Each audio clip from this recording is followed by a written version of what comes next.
Right, ladies and gentlemen, thank you very much indeed for being with us. Welcome to day 3 of the Arabian travel market.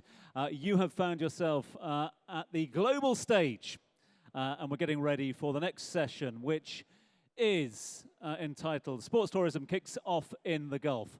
Discuss.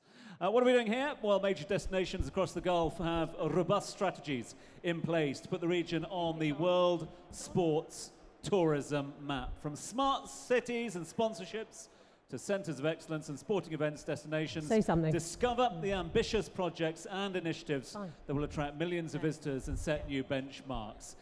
This is Sports Tourism Kicks Off in the Gulf, and as you well know, for any sports event or a success in sports, you need a good team. And we have the dream team up here with us as well to guide us that way. So introducing the team to you, an absolute pleasure to be joined up on stage by somebody with a proven track record of success at the C-suite level, blue chip organizations. In the past, formerly roles with British Airways, AG Live, UTEL International, and luxury hotel groups like the Jumeirah Hotel Group, one and only Atlantis, and of course, Mazagain part of the Kerzner International. Now, of course, flying the flag for Visit Britain here in the region and further afield. Tricia Warwick, MCIM, the Director Asia Pacific, Middle East, Africa, China. Visit Britain. Hi, everybody. Alongside Tricia, we have, in fact, we've got representatives of several countries up on the panel for us today.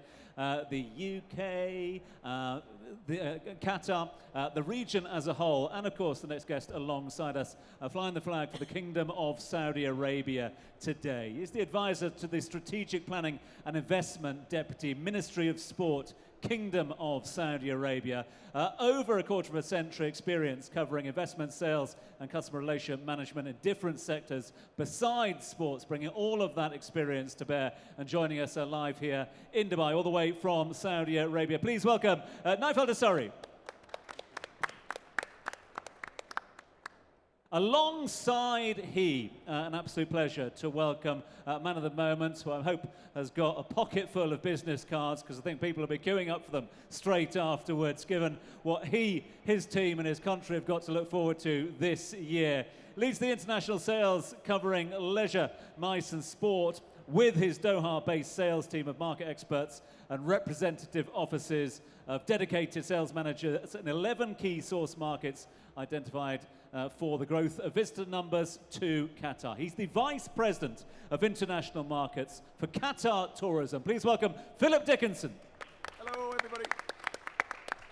Alongside Philip is the Director of the Buro Happold Sport and Entertainment Consultancy Group, somebody who's worked as a management consultant in sports, tourism and events sector for over 30 years. Huge amount of experience here in the region and further afield, flown in especially for this one. Please welcome Andy Priest. And this is going to confuse things because we've got 2 Philips on the panel for us today.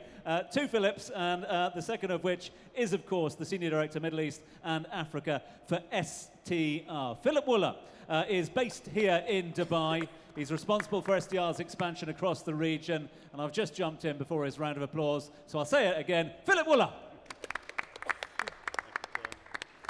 Right, Mr. Wooler, over to you first and foremost to set the scene, if you would. Lovely, thank you, Tom.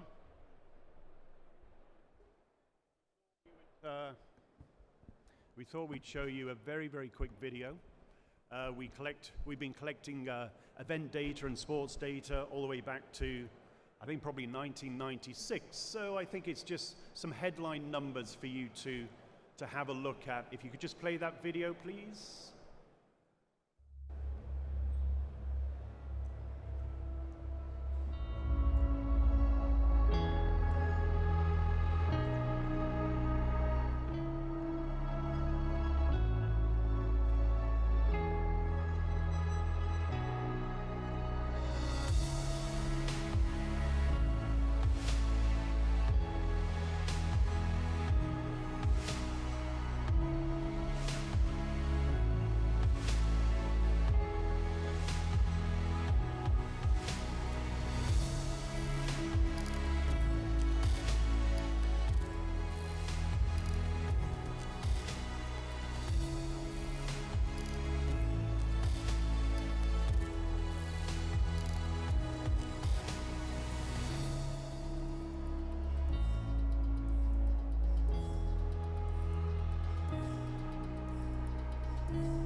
Lovely, thank you. And I just have 4 or 5 slides as well that I would like to show, because I think we're all agreed that this region has done a huge amount for sports tourism. I think probably back to 1971, the UAE recognized how important sports tourism was. We had a quick look on the video. We could see, although this did coincide with Expo, we can see how the room rates started to grow very, very heavily with IPL and the World Cup. Just moving through F1, we know F1 has now moved into Doha, Jeddah, as well as Abu Dhabi and Bahrain. So a remarkable story from a motorsport point of view. Here in Jeddah, we can see how average room rates elevate quite dramatically through the weekend or the week of F1. Abu Dhabi, the end of the year with the Abu Dhabi Grand Prix, which has been in place for some time, we could see how occupancies and room rates start to move very, very quickly in an upward trajectory. I think it is interesting, the Olympic Games, we've been covering the Olympic Games for some time, but I think what is interesting to see, we know that big events, rates drive and occupancies drive very, very high, but pre and post is always an interesting time for these cities. So I think it's interesting to note that it's not all one-way traffic, but in view of the actual period over the Olympic Games, some mega increases in occupancy and average room rate, 52%, average room rate 241%. So these events do drive incredible revenues into the city. Just moving to the World Cup for a second, and it does very, very much depend on supply within a city and how many cities are hosting the World Cup. But in Russia, we can see that the room rates increased by 179%, in Brazil by 98%. Occupancy is a little more muted, but which is quite a big talking point. I'm going to leave that one. I'm just going to go over to, it's not a sporting event, but I just thought very topical. The Expo, this is how the Expo sort of performed through Shanghai and Milan, but if we just push through to Dubai, it's been one of the most incredible successful periods for Dubai. Very, very strong occupancies. The last month, no one day was below 90% occupancy. Very, very strong rates, and if you compare year on year, you can see that it was a phenomenal event. Very, very interesting statistic, just looking at the full year of 2021. Paris is the most visited city worldwide, or at least it was. London was number 2. Dubai, more than London, Paris, and Oslo combined occupied rooms. So incredible numbers. And finally, that is the comparison in terms of rooms occupied in Dubai compared to London, Sydney, New York, and Nashville. So some staggering numbers. And I think that is it. Phil, thank you very much indeed. Big thanks to Phil and all the team from STR for setting us on our way, kicking off the conversation. So we will get thoughts from all the panel. Equally, we'll be coming down to questions from the floor. So you've got questions, keep them in mind, and we'll ask you to pose them. Let's, though, address the elephant in the room. Sports tourism comes in so many different guises, so many different ways, but they don't get much bigger than the FIFA World Cup. Phil, can you help me out with tickets for November? No. Honest answer. So the second question, the follow-up question for that, is Qatar tourism seeing the benefits or the value of hosting a Football World Cup already, or is it too early to see those results? No, I think absolutely. I mean, listen, we're on the destination's on a trajectory. Obviously, there's been a huge amount of work done in Qatar in preparation for the World Cup. That's been going on for, since they won the bid. So from a Qatar tourism's perspective, it's an accelerator for us. It's our springboard, because obviously with all of that, all of those infrastructural changes, additional hotels, additional rooms, 100 extra hotels added, doubling our amount of keys, amount of rooms in Qatar, new attractions, a new metro. It's perfect for tourism, so obviously it acts as our springboard. So I think in terms of tourism, obviously the World Cup's the World Cup. The World Cup's going to sell itself But we're using it very much as, obviously, as I said, as a springboard to ensure that obviously we can drive. It's about the legacy for Qatar tourism. For us, it's a fantastic opportunity to grow our visitations, and we've got a very clear strategy in line, obviously, with that additional inventory and that additional changes that's happened in Qatar. We had 2 million visitors in 2019. We want to move that to 6 or 7 by 2030. And obviously the fact that we're hosting a World Cup, and the fact that obviously 3.4 billion people are going to be, all eyes are going to be on Qatar, and obviously it'll be a fantastic to get people's, change people's perceptions, not just for Qatar, but for the region. And the fact that obviously people can come and enjoy the World Cup. So we're using it, as I said, as a springboard, and there's a lot of those changes are happening, and obviously it's up to us to capitalise on the momentum from the World Cup, but we'll have those infrastructure and those additional rooms and those additional attractions and things for people to see and do post the World Cup. Obviously, we'll come back to that time and time again. I'm sure there's other questions from the floor, but let's get sort of regional perspective, because the title of this is a bit strange. The sports tourism kicks off in the Gulf. Doha's hosted some major sports and sports tourism events in years gone by. The UAE has, as has the Kingdom of Saudi Arabia. And I just want to get your thoughts here. F1, golf, horse racing, boxing, e-games, I could go on. Surely the question is, it's already kicked off. Are you seeing value being added as a result of sports tourism, the events you've hosted, but also the infrastructure you had to build for those events? Are you seeing that value already? Absolutely. We started with F1, the infrastructure that's been done to F1 in Jeddah City, and how have shown a case and succeed event of the Formula One, and 2 times at the end of 2021 and at the beginning of 2022. Again, hosting an event, as you mentioned, it's required an infrastructure, and this will help the country for the upcoming years to host more events. And it's not be only onto the sport. Having an infrastructure will lead to have a different kind of and varieties of other event related to a musical event, tourism event, etc. So the infrastructure previously, when you looked at the sport at the olden years, it was spotted standalone infrastructure only for the sport. And we look to now to the current infrastructure overall the globe. There is an arena, and it can be a multi-purpose of destination that can help. And I'm sure that the infrastructure that Saudi capitalizing on, the exist one or the one it will be built for the upcoming future, especially we are bidding for 2027 AFC Cup, that's required more of the infrastructure and refurbishing as well the exist one. So it will show a case at the infrastructure, and it will help the country for the upcoming event at the future. It's interesting, Tricia, and I want to borrow on your experience, and of course the experience of the United Kingdom and Britain in this one, the benefit of hindsight, if you like.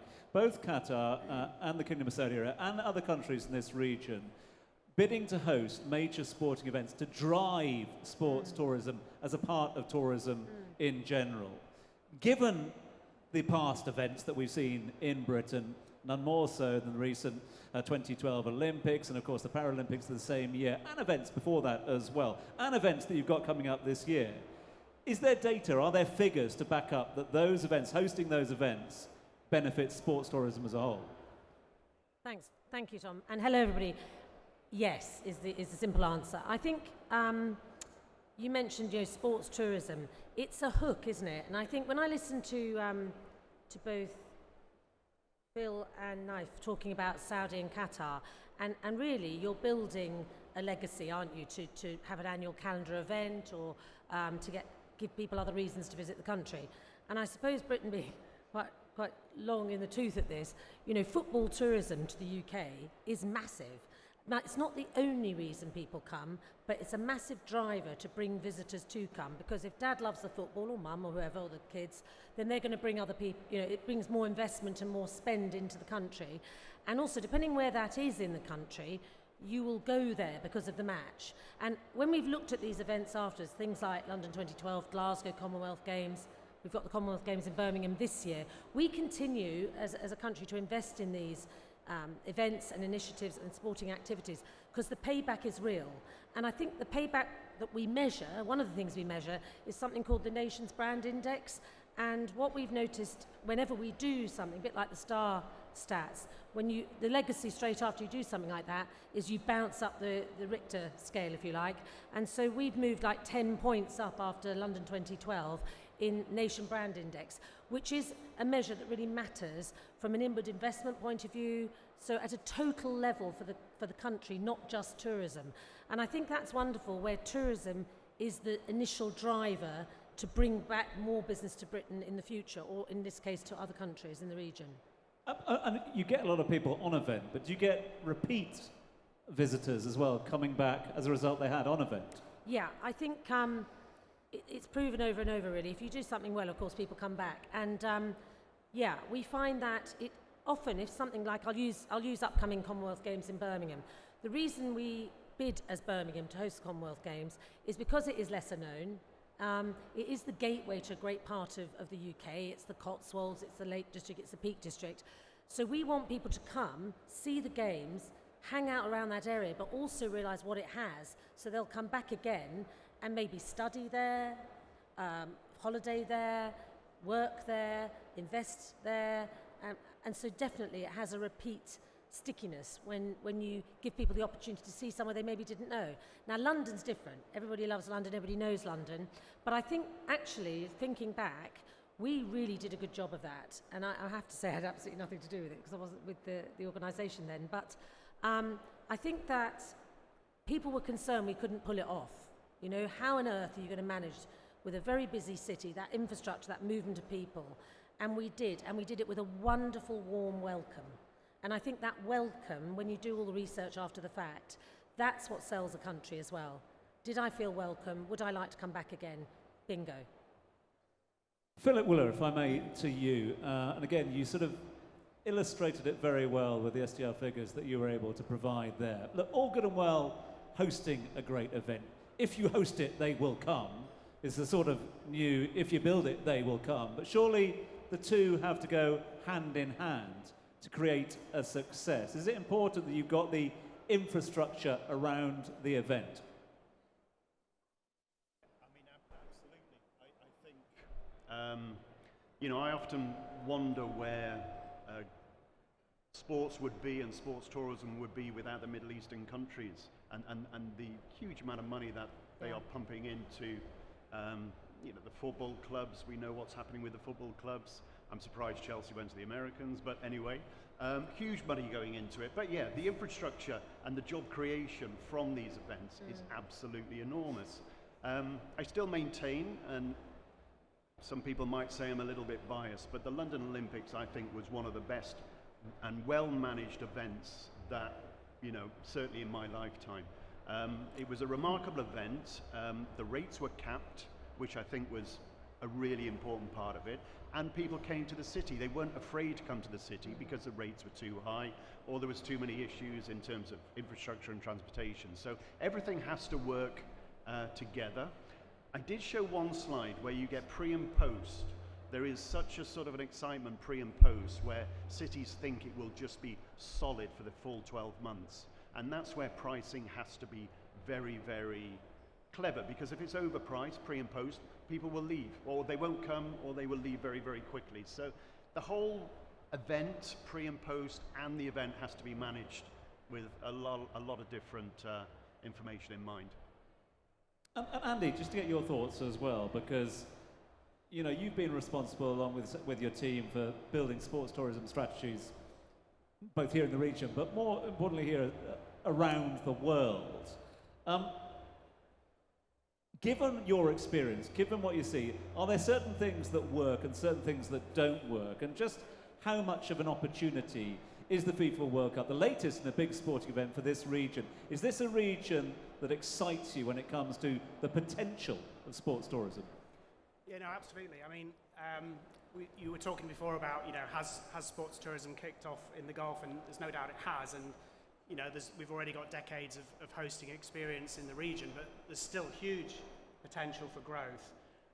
You know, massive investment going into infrastructure, Interesting actually that increasingly events are looking to temporary infrastructure as well. You don't necessarily always have to build permanent infrastructure. We can put a temporary 50-meter pool into an arena, build it, host the event, take it out, do something else. So that whole flexible approach to infrastructure and facilities is a really important one. I think one of the other big strengths of the region is accessibility. That whatever you're doing, accessibility is key. And also, the natural assets in the region. Post-COVID, we're seeing a huge demand for adventure sport, outdoor activities. That's another dimension to sport tourism. I know we've talked a lot about major sporting events, but adventure sport is seeing huge growth.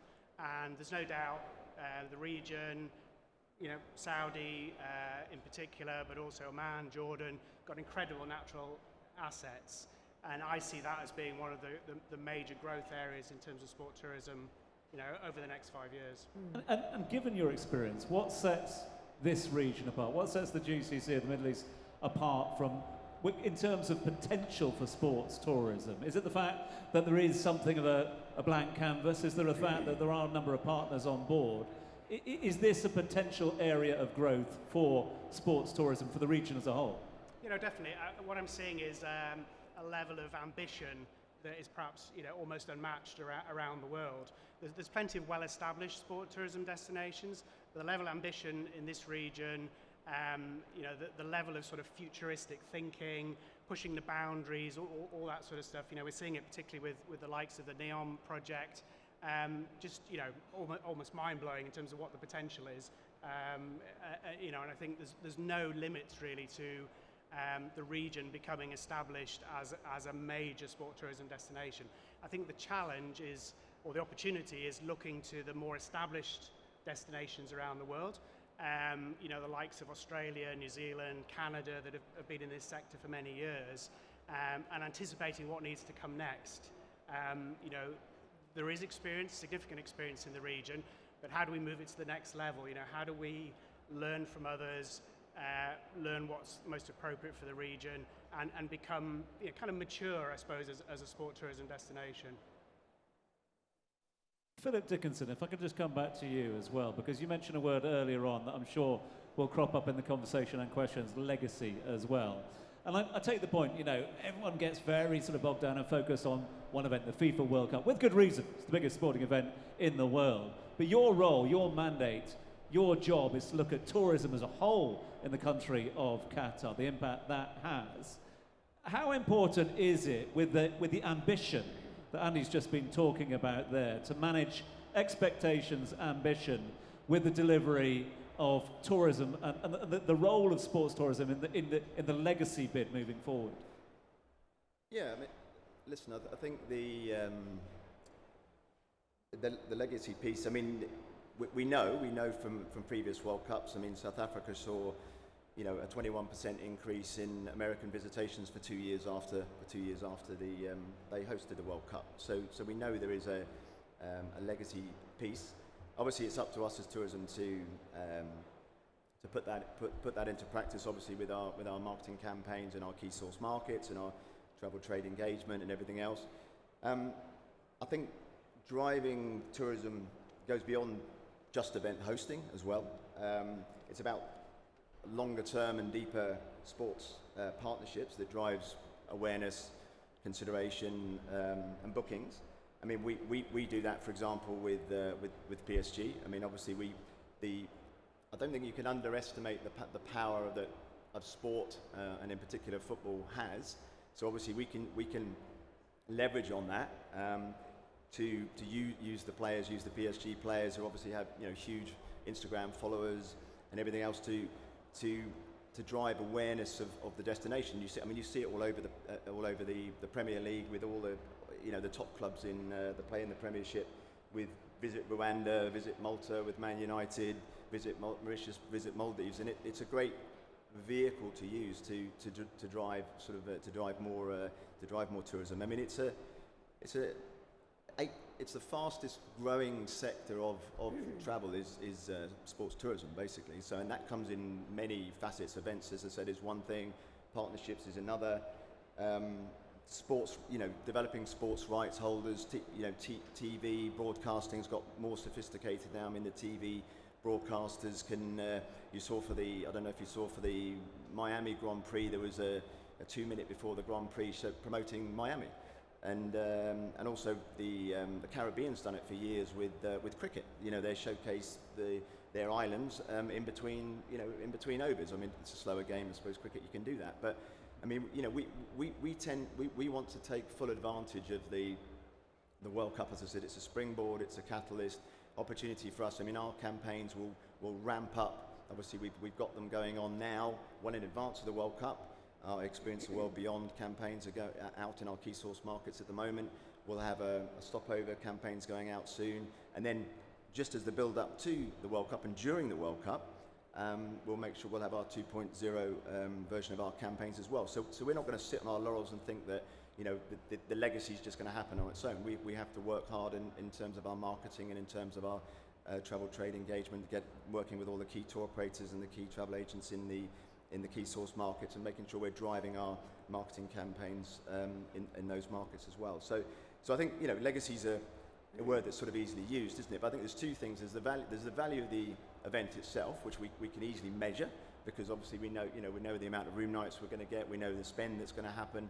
We're expecting between 1.1 and 1.5 million international visitors over the period of the World Cup, which is huge for the destination.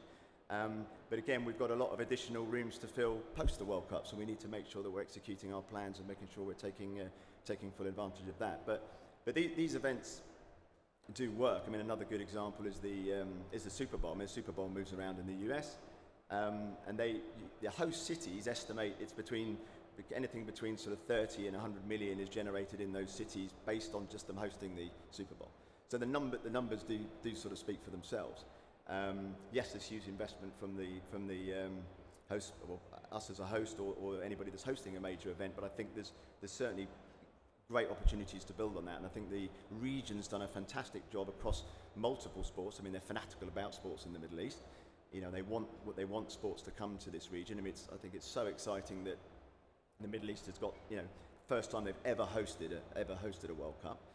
So I think that needs to be said. But it's not just the football. It's the Formula One. It's boxing that's happened in Saudi Arabia, golf, tennis, paddle. There's an investment from Qatar in one of the fastest growing sports. So I think, as I said, legacy is a word that's easy, loosely used, but it's just how you're going to take advantage of that and execute your plans. Tricia, do you want to add something? Yeah, I just wanted to build on it actually. Previous role, I worked for Viceroy Hotel Group when they managed Yas Island, the hotel on Yas Island. And to be quite honest, I went there in 2013 to work for the hotel and for the group, and no one really knew where Yas Island was. I mean, it really was quite hard to explain to people. And it was a bit of the Marie Celeste. We didn't have Ferrari World, wasn't open, the water park hadn't opened yet, and all the good stuff that's up there now just wasn't there. So there was a wonderful hotel built over a racetrack, but the racetrack, there was not much happening either. And then the minute that we got the F1 Abu Dhabi Grand Prix, the final slot on that calendar, and the tie-up with the airline, and the tie-up with the tourist board, and the tie-up then internationally with partners to promote it. I mean, we could fill the hotel 17 times over in about half an hour, at whatever rate you wanted to charge, to be honest. But the noise that created and the PR of seeing that hotel, because it is still quite amazing the way it's an architectural feat in itself, but that really put us on the map. So then all of a sudden I didn't have to spell it out and explain it and get a map out when I wanted to talk about Yas Island. All of a sudden it was on people's bucket lists and they knew where it was, and that's thanks to Abu Dhabi Grand Prix, to be honest, and the work that Etihad has done, and the work that the tourist board did, and the work that all the partners in tourism and in the region have done.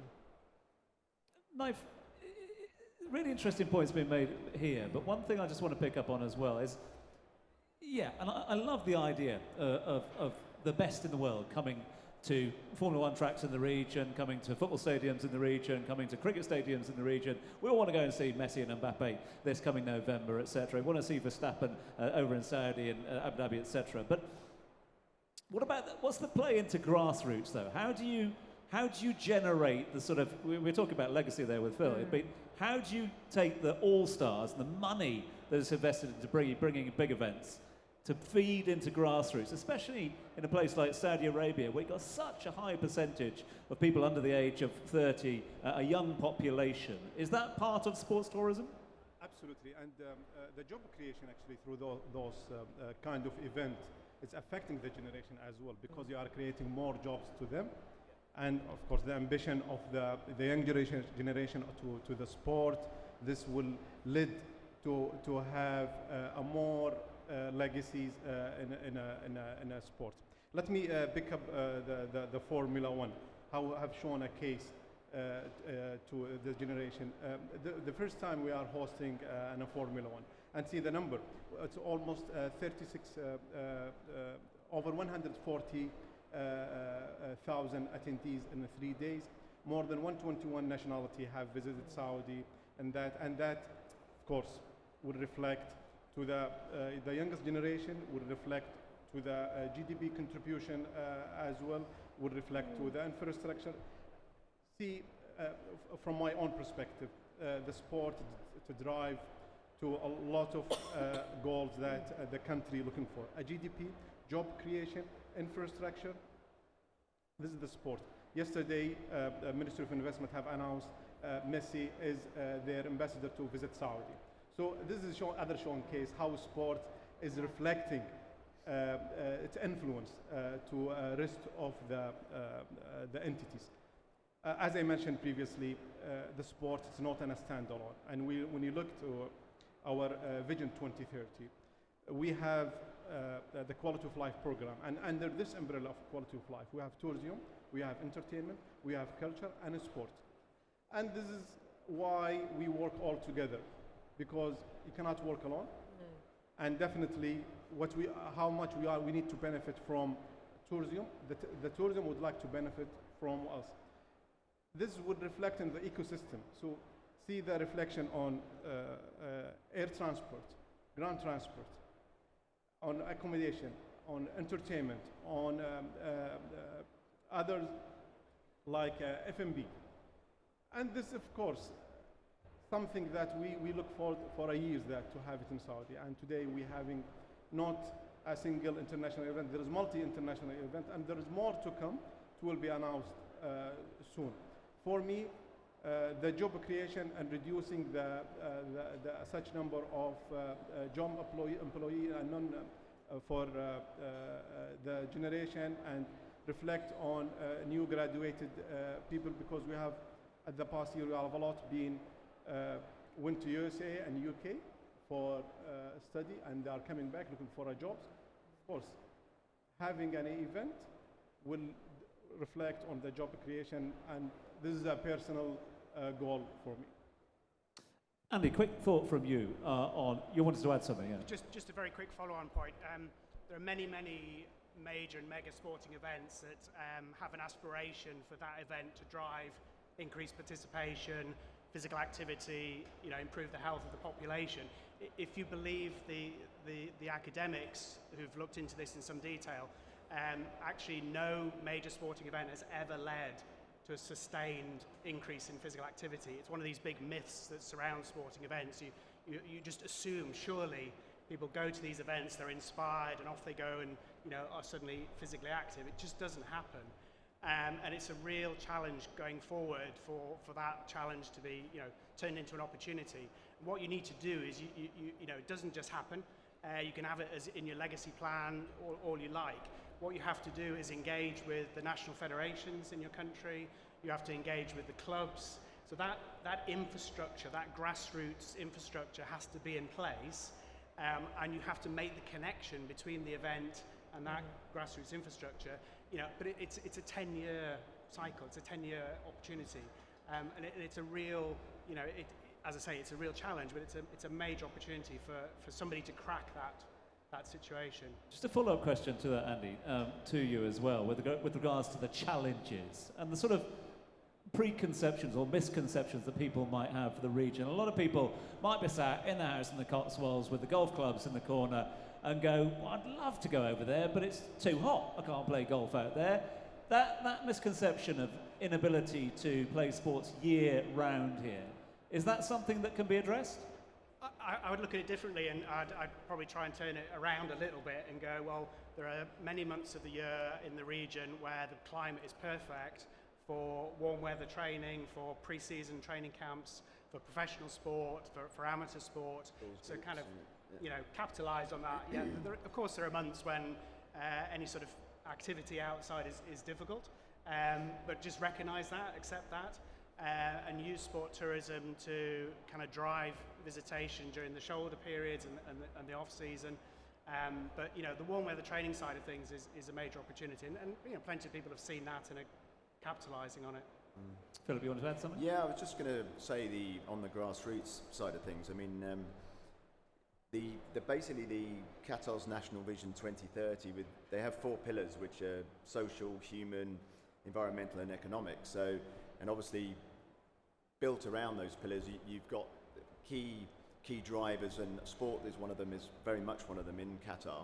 So, and that's around centres of excellence, which we have. We have the Aspire Academy, which is an amazing facility with state-of-the-art pitches, state-of-the-art changing rooms, facilities, all different types of sports, to try and firstly to keep the population healthy and well, but also encourage sporting excellence, basically to grow their own grassroots. To your point, whether it's the next our fantastic high jumper or potentially the next footballer, but they're giving the population, they're giving the people, the locals, the opportunity to be their best selves in the sporting world. So, and of course, again, the FIFA World Cup assists with that, because we've now got, in addition to the stadiums, we've actually got 50 FIFA standard pitches to use as well. So, to Andy's point, obviously we'll absolutely drive that to have more winter trainings or schools groups or academies or anything else. But I think you shouldn't underestimate. I don't think it's just in Qatar, but I think in the region they're a very sport mad region, basically, and I think they enjoy that, and I think that's part of the sort of the DNA, and the part that they want to be more involved, and they want to find their next sporting great, basically, whether it's Qatar or somewhere else in the region. So I think the grassroots piece is really important as well. Phil Wooler, I just want to lean on your data, if I may, just on the back of what everyone's saying up here on the panel, and taking a regional perspective. We're taking quite a sort of country-specific look.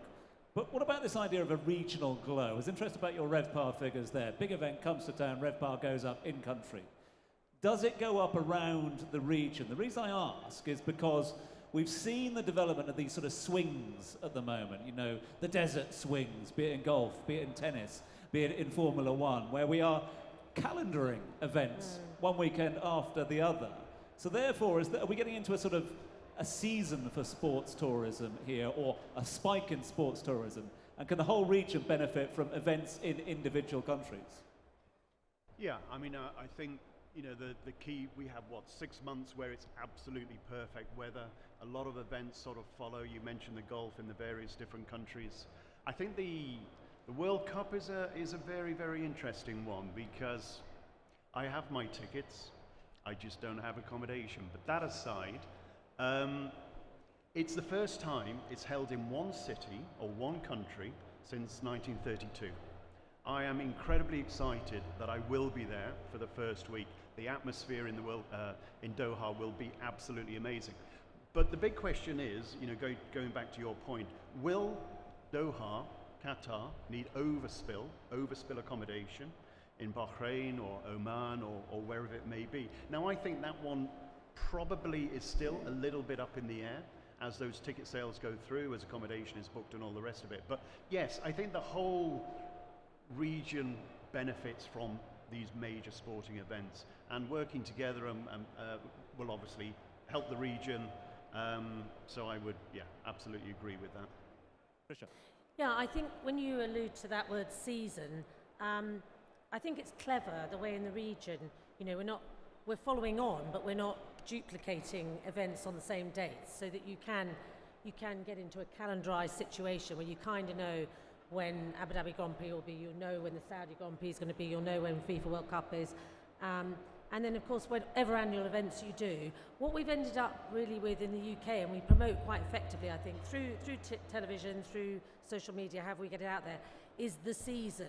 And you know, we're not blessed with as warm weather as we get in the Gulf. But the season, as we call it, you know, is Wimbledon tennis, is Royal Ascot, is Henley Regatta, is this year the Commonwealth Games, is FIFA Women's World Cup, is the cricket. And that's what we package up and promote as well as the offering reasons why. And that's just not to visitors to Britain, that's to nationals of the country. You know, it's the time to be there, and we've created a lot of hooks to keep you coming back. I mean, not sport, but I'm going to the Chelsea Flower Show for about the 8th time. It's always in May, it's always in London. Wimbledon is always the 3rd week, Royal Ascot is always that week of the 17th of June. And I think that's what we need to create in the Gulf, and we're starting, and it's, you know, it's on its way in a lot of places, but I almost think we need to sort of package the Gulf up, you know, because it is so accessible, and then we're so closely located to each other, you can travel between the countries so easily. Knife, is there potential for that? Of course. From my own perspective, when you look to it, you should have a full of calendar of season. And the weather is not challenge. We have seen Dubai, how they go over it of the weather challenge. Previously we were saying Dubai cannot host an event. Now, even at the tourism side, they have Dubai Summer Surprises in summer. Yeah. Previously we were saying it cannot be due to the weather, nobody would like to visit Dubai. And see how many visitors that visiting Dubai now, though it's hot in the summer. So again, the British are the top ones coming in. Absolutely. So again, back to the calendar, you should have a full calendar of the season, all over the GCC country. So and from other side, you should also avoid the overlapping. So this is would reflect on number of visitors to each of the event as well. Just quickly, Phil Dickinson, if I may, you know, we focus a lot on global sports events, and yet we're blessed to have a number of heritage sports events here. Is there potential, Phil, do you think, to bring people in for more water sports, traditional sports that might be something of a novelty to people around the world, and use sports in a different way that way? No, absolutely. I mean, obviously the spotlight's on the FIFA World Cup as the biggest, you know, sporting spectator event on the planet. But I mean, basically Qatar's hosted over 600 sporting events in the last 10 years. So there's all sorts of sectors that they're, you know, committed to. As Andy was saying, with regards to, you know, the associations, all of the different sporting associations are extremely active in Qatar in all sorts of disciplines. I mean, we're just you know, we're hosting the kitesurfing, the World Kitesurfing Championships coming to Qatar, because we have amazing winds and we have amazing conditions for windsurfing. So, and to complement that, we're building a resort that's basically dedicated for, it's a cool, trendy resort that's dedicated for windsurfing. So what an ideal opportunity, again, to build on the natural conditions that we have there for perfect for windsurfing.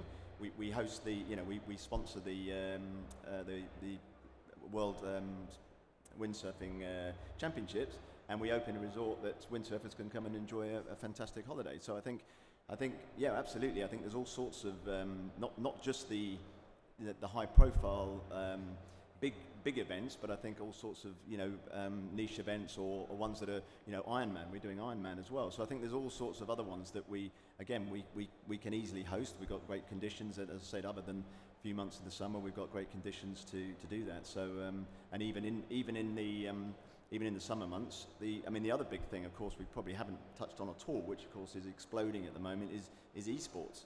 Esports is another massive, and I know ourselves and also Saudi are very invested in esports, because it's a not my world, but I'm a bit old school, but I know, the kids, that's the world they live in now, isn't it? So and the following for that is huge, and we don't need to do that in the winter. We can put them all in a huge exhibition centre and they can go nuts, basically. So that's the sorts of things that I think sport can, in sport and beyond sport into esports in the virtual world that can bring to destinations in the region. Andy, just a quick follow-on point. You know, we talked a lot today about mega events, and I think I just want to endorse the kind of sometimes smaller can be better when we think about sport tourism. I'd be surprised if anybody in the audience has ever heard of Kalamazoo. Anybody know where Kalamazoo is? It's a town in Michigan, population 75,000. And in 2021, they hosted 40 sporting events, and that generated 32,000 bed nights for Kalamazoo. You know, so you don't have to invest, you know, there's a place for everything, but you don't have to invest the billions, literally, that goes into a mega sporting event to generate locally significant benefits. So everybody can play a part in sport tourism. And Canada does this fantastically well. They do community sport tourism amazingly well. They've been doing it for years.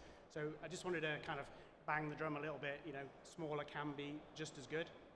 No, exactly. And Phil Wooler, I just want to bring you again. And I'm going to my stat man at the end there as well, because it's interesting. Yeah, we focus a lot on tickets for major events and bedrooms, the accommodation therein. But what about all the tertiary industry as well? What about the taxi drivers? What about the restaurants? What about the tour operators as well?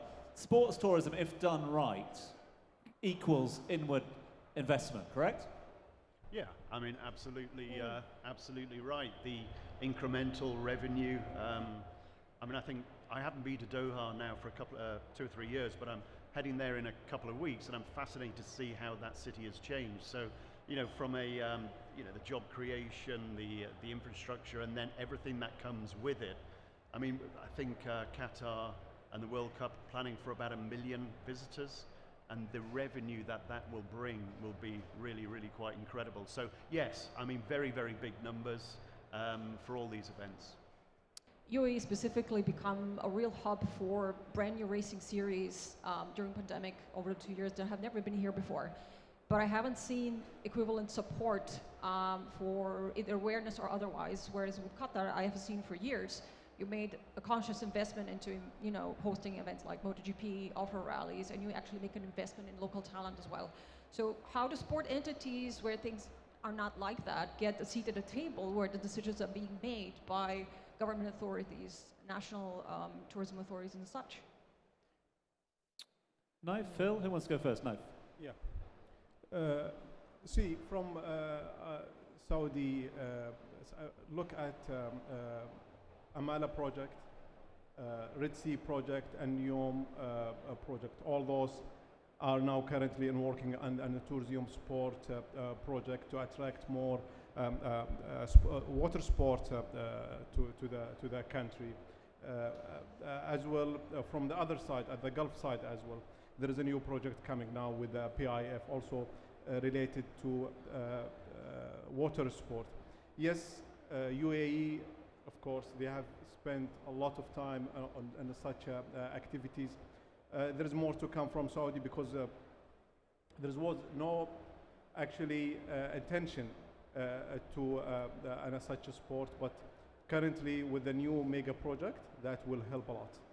Good afternoon, panel, and thank you very much for the insightful points that you put across. It's quite encouraging for me, somebody who works in the sports tourism industry here in Dubai. My question is quite short. What is the ultimate sporting event to bring to this region that will really cement the Gulf in sports tourism? The ultimate. We're playing fantasy sports event. Let's start at the top there, Phil. Let's work our way down. Over to you. I think there's no bigger 2 events than the World Cup and the Olympics.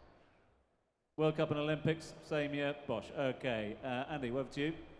I'm going to deflect slightly and say, actually, I think that's probably or possibly the wrong approach. I don't think a sustainable sport tourism sector is built around one mega event. I think actually and we talked about it today, a balanced portfolio, some large, some small, different times of the year, different types of sports. If I had to choose between the 2 approaches, I would go with the latter approach. Philip?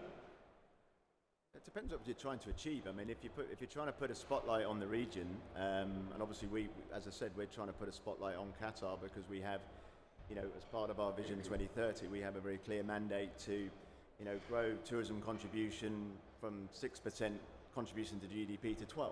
So the FIFA World Cup, I think as I agree with Phil, I think there's not we know factually there's not any bigger sporting event on the planet other than the Olympics.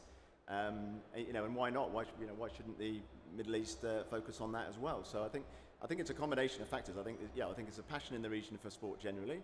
I think that we want to, there's some myth busting and perception changing that we need to do on the region as well, and I think sport helps us to achieve that. And as I said, purely from a Qatar tourism perspective, it's going to help us achieve our goals of diversifying our economy away from oil and gas and giving us another economic driver for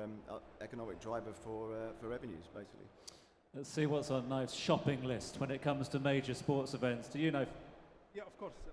The World Cup definitely is the biggest event in the world. I need to quote from Phil. Now we are starting from the economy side, the non-oil revenue generation. So the sport is one of those entities will start generating revenue out of that. So this is why hosting a mega event, this will reflect on the economy as well.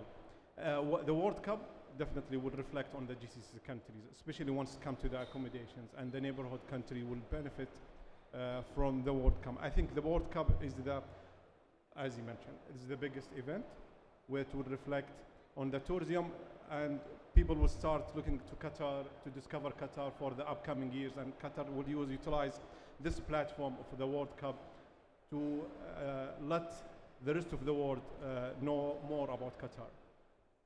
And Tricia, obviously the Commonwealth Games is up there. Free Yeah. plug, it's this year, yeah? Yes, it's just tickets available, by the way. Tickets are available, okay, all right. Can't get to Doha, you can definitely get to Birmingham.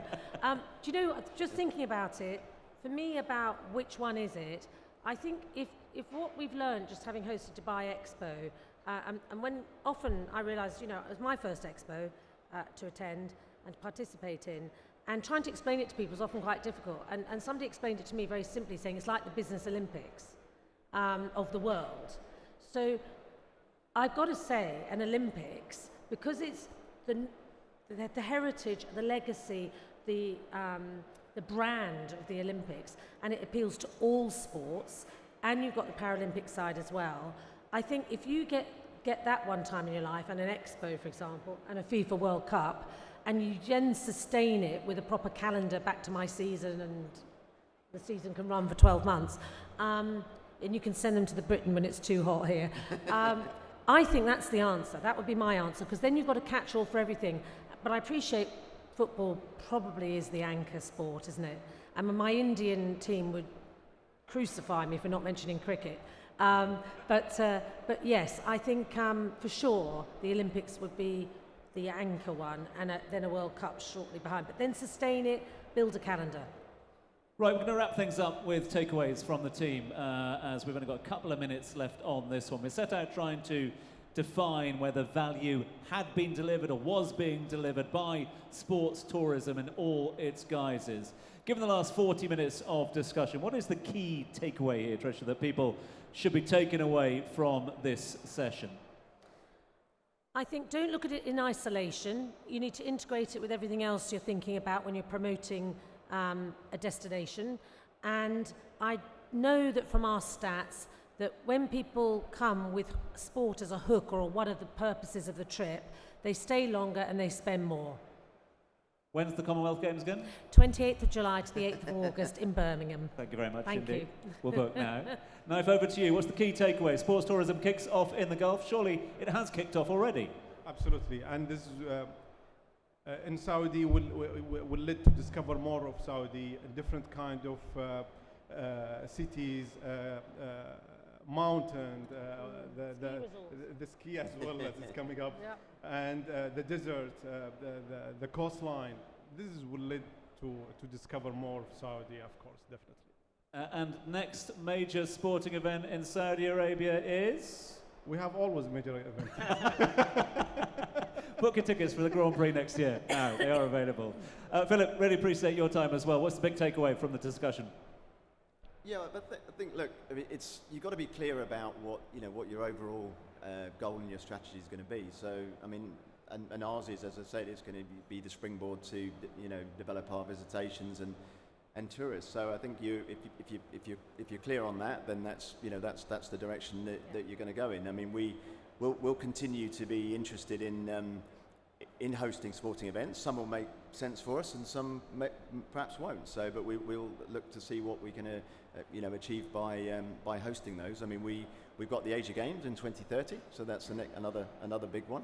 And Olympics, why not? I mean, I don't think you can set your goals high, but I think it's making sure that you've got a solid strategy behind that to ensure that to Andy's point is it's not just hosting a mega event. Is how